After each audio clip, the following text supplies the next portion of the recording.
Magandang araw mga kagulay, welcome back sa akin channel. Greg Farmer nga po pala ulit to.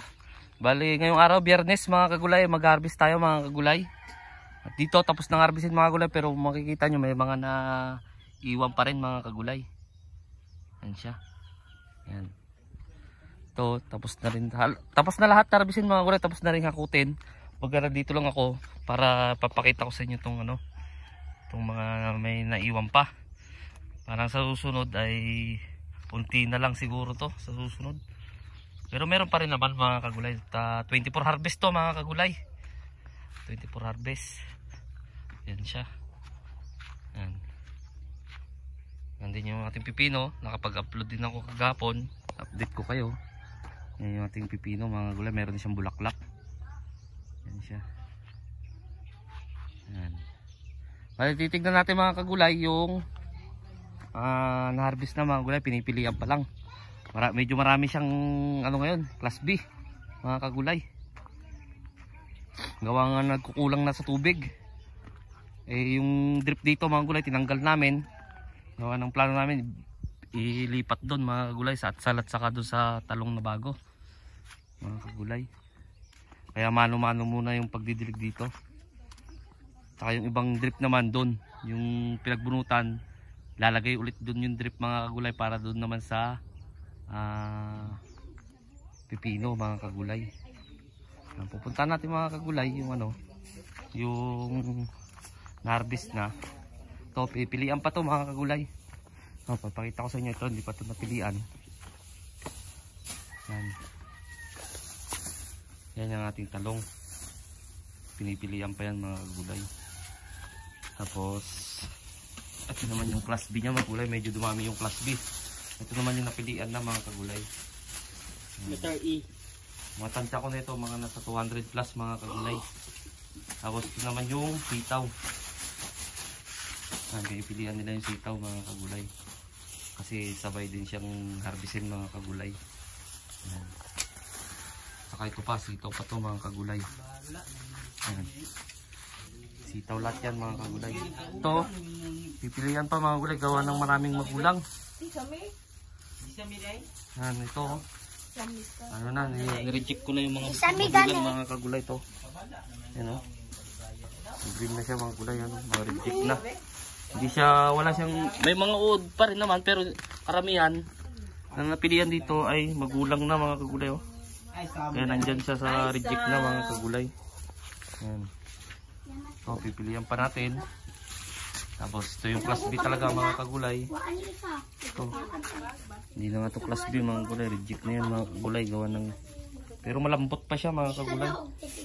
Kulang lang talaga siya sa tubig. Tingnan natin yan. Oh. Wala pa siyang buto. Oh. Oh, plastic na nila mga kagulay. Basta tansya ko na ito kapag ito napilian lahat. Sama to ay nasa mga 200 plus siguro mga kagulay. Mga 300 ganun.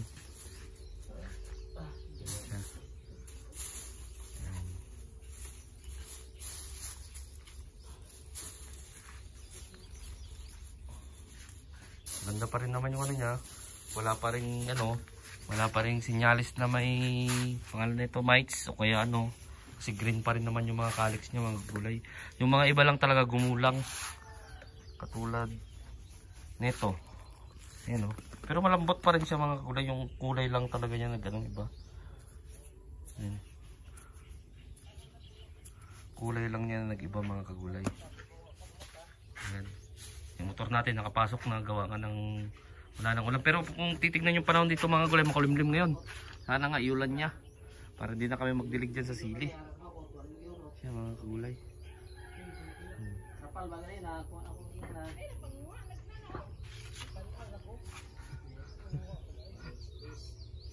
Ayan siya mga kagulay. Ayan. Ang ating harvest ngayon. Ka 24 harvest. Ito. Kailan na kaya ito? 2 points na ka tong. 2 points na ka. Ito ugida na sa mga istorya na ito. Pilihan siya mga kagulay. Palihog na Philippine. Tama lang Philippine.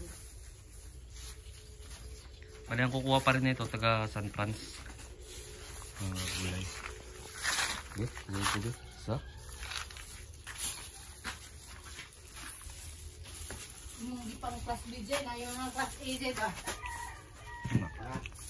Naa. QC. Di. Nga QC, kaya pipilihan mo kasi daw.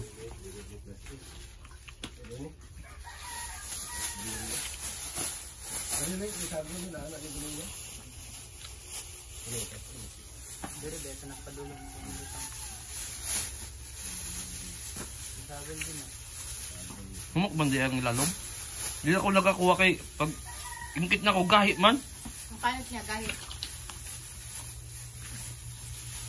Ihapang mo na, may gaya kasi ba? Tumuk ay na. Wala po na. Kain muna tayo ng...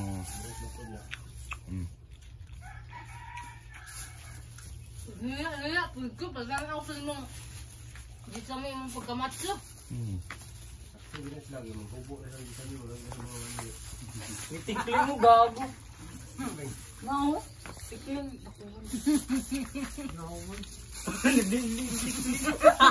Tikling ang miso. Kanang musi. Kaya daw mo drive daw anak eh. Bantay ganyan. Lagi dito makakula. Kaya na, kumakain muna ako ng bayabas mga gulay. Yan ang ating bayabas mga gulay. Pakita ko na rin sa inyo. Dami ng inog. Dito, marami pa naman sumusunod dito mga kagulay. Ano?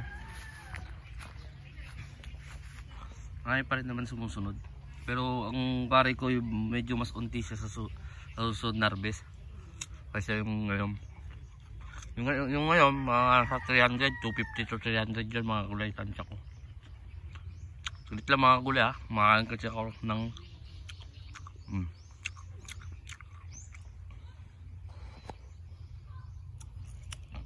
sarap.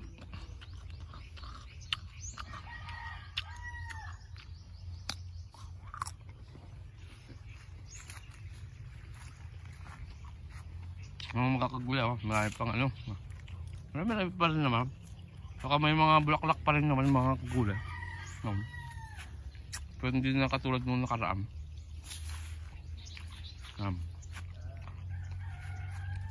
At least nakabot na tayo sa 24 harvest.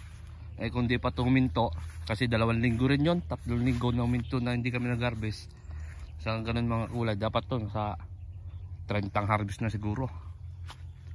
Kaso lang nakahinto nga, gawa nga nang nagpa-recover mga kagulay. Kaya nagtataka kasi siguro na bakit 24 harvest pa lang. So yun mga kulay, kain muna ako. Hanggang dito na ako mga kulay. Kumbaga nandun lang kayo doon sa pinakita ko lang yung harvest namin, 24 harvest. So bago pa lang sa munting channel ko, huwag nyo kalimutan mag-subscribe. Click nyo na rin po yung notification bell para update kayo lagi sa gagawin kong video tungkol din sa magtitalim ko lang iba't ibang klaseng gulay. Maraming salamat po ulit sa inyo. God bless po sa ating lahat.